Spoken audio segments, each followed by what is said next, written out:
দাদা ছবিটা দেখে বেরোলে কেমন লাগলো তোমার? ভালো লেগেছে, সবার দেখবার ছবি। এটা আমাদের বাড়ির গল্প, আমাদের আত্মীয়ের বাড়ির গল্প, আমাদের প্রতিবেশীর গল্প। যে গল্প আমরা লুকোতে চাই, যে গল্পের মধ্যে বাস্তব রয়েছে, চোখের জল রয়েছে, বাবা মা এবং তার সন্তানের সম্পর্কের যে ছায়াগুলো যাতে সেটা মিটে যায়, সেই জন্য রাজ চক্রবর্তী অত্যন্ত যত্ন করে সোজাভাবে এই সিনেমা বানিয়েছেন। অন্য কোনো ছবির সঙ্গে এই সিনেমার প্রতিযোগিতা নেই আমার নিজের বিশ্বাস।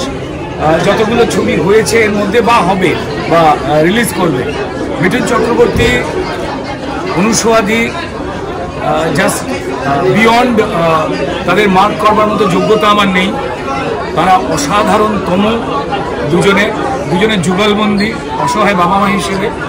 আর ঋত্বিক চক্রবর্তী এবং শুভশ্রী গাঙ্গুলি তাদের কমান্ডেবল পারফরমেন্স জ্যান্ত করেছে এই সিনেমাকে। কখনো রাগ হয়, কখনো ভরসা হয়।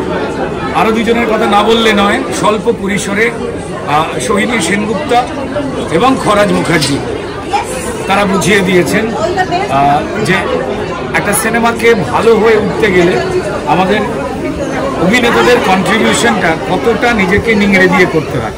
তো গ্রাম এবং শহরের সমস্ত দর্শককে বলবো, পরিবারের গল্পে আপনার বাড়ির গল্প, আমার বাড়ির গল্প, যে গল্পগুলো আমরা লুকোতে চাই বা বলতে লজ্জা পাই, ভুলটা ঠিক করে নেওয়াই যায়। ভুল যে কোনো জায়গায় থাকতে পারে।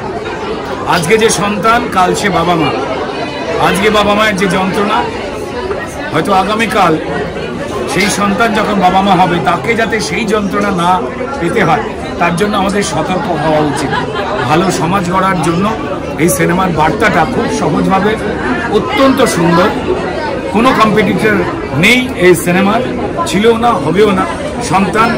সন্তানের যে পিতা রাজ চক্রবর্তী, তাকে ধন্যবাদ SVF কে এমন একটা সিনেমার উপহার।